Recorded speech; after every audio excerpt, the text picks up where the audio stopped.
Promouvoir l'entrepreneuriat et l'innovation chez les jeunes, favoriser leur autonomisation et renforcer leur formation professionnelle, tels sont entre autres les objectifs de la première édition du Camp de la jeunesse 2026 dont le coup d'envoi des activités a été donné ce 19 août à Oyo dans le département de la Cuvette par le ministre délégué chargé de la jeunesse et de l'éducation civique. Axé sur le leadership, cet événement majeur donnera aux campeurs l'occasion d'élargir leurs connaissances, de développer leurs compétences et de renforcer leur engagement citoyen. C'est pour nous un réel plaisir, un bonheur d'être à Oyo, cette ville mythique qui a donné naissance à un leader charismatique.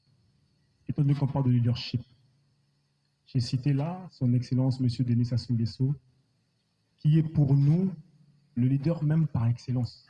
Ils sont là, prêts à vouloir affronter le monde, à porter haut les couleurs de leur nation, à porter haut les couleurs de l'Afrique pour que le Congo brille à jamais, sont venus pour apprendre, investir, changer de comportement, se transformer et avoir un mental d'acier pour que demain aussi, qu'on dise que oui, la jeunesse congolaise est une jeunesse qualifiée et prête à relever tout le défi de demain.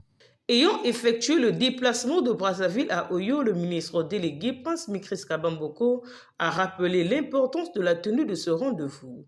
Selon lui, cette initiative vise notamment à faire de la jeunesse congolaise une génération de responsables à l'image des pionniers d'hier.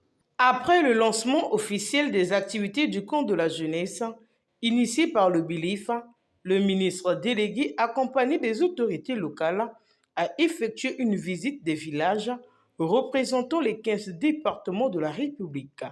En ayant écouté les différents jeunes qui se sont regroupés par groupe de 25 dans les différents villages, je pars avec un sentiment de grande fierté, mais surtout de confiance en l'avenir.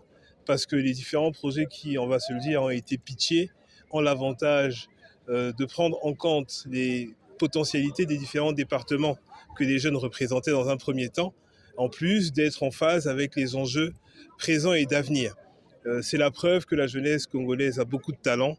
C'est la preuve qu'il suffit de la mettre en condition et de l'accompagner pour qu'elle réussisse. Convaincu que la jeunesse constitue l'un des principaux moteurs du développement d'un pays, Prince Mikris Kabamboko a insisté sur la nécessité de l'encadrer, de la former et de l'accompagner afin qu'elle puisse jouer pleinement son rôle dans la construction et le développement du Congo.